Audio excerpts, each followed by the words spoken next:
May nakikita akong ginagawa sila kay Henry. He's up to something again. Hi! What are you up to? Parang may gagawin siya. Oh, ano yan? Anong gagawin mo? Talagang hinintay mo na umalis yung mga anak mo. I didn't even mention anything.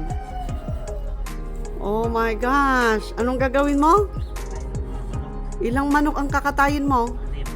Anim! Oh my goodness. I don't wanna see that. Anim daw nakawitan. Oh my gosh. Ayan. Yan ang trabaho ni Henry this morning.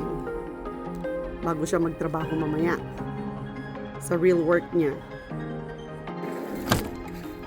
Ay, naku. Tignan natin kung ano nang nangyari sa ginagawa ni Henry dito.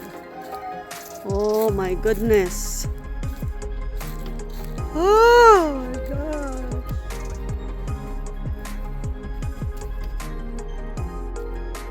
Ilan? Ang kinatay mo, 5?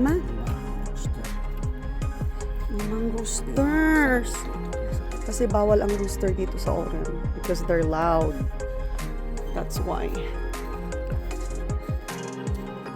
Anong klaseng luto? Ay, tinola.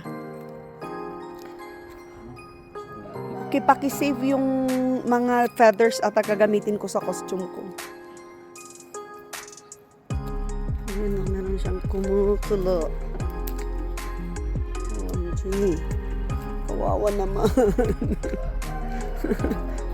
Magtataka yung mga bata pag uwi nila, bakit parang kulang na yung manok.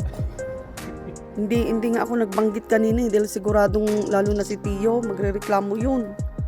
Ito ang pakisave mo, Henry. Oh, ito itong mga malalaki na feathers. Yeah, para sa aking costume. What is my remembrance?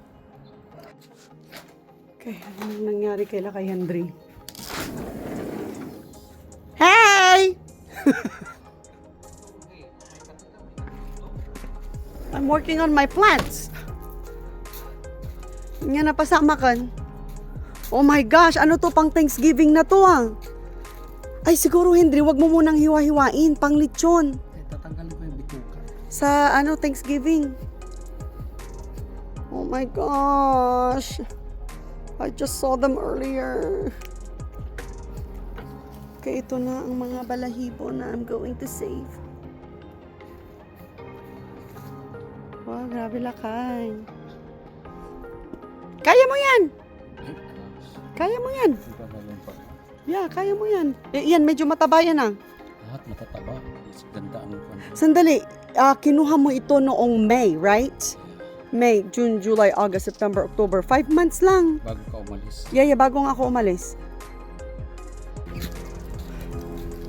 Okay, ano nang nangyari? 1, 2, 3, 4, 5. 5 roosters. Adidas. Okay, Adidas.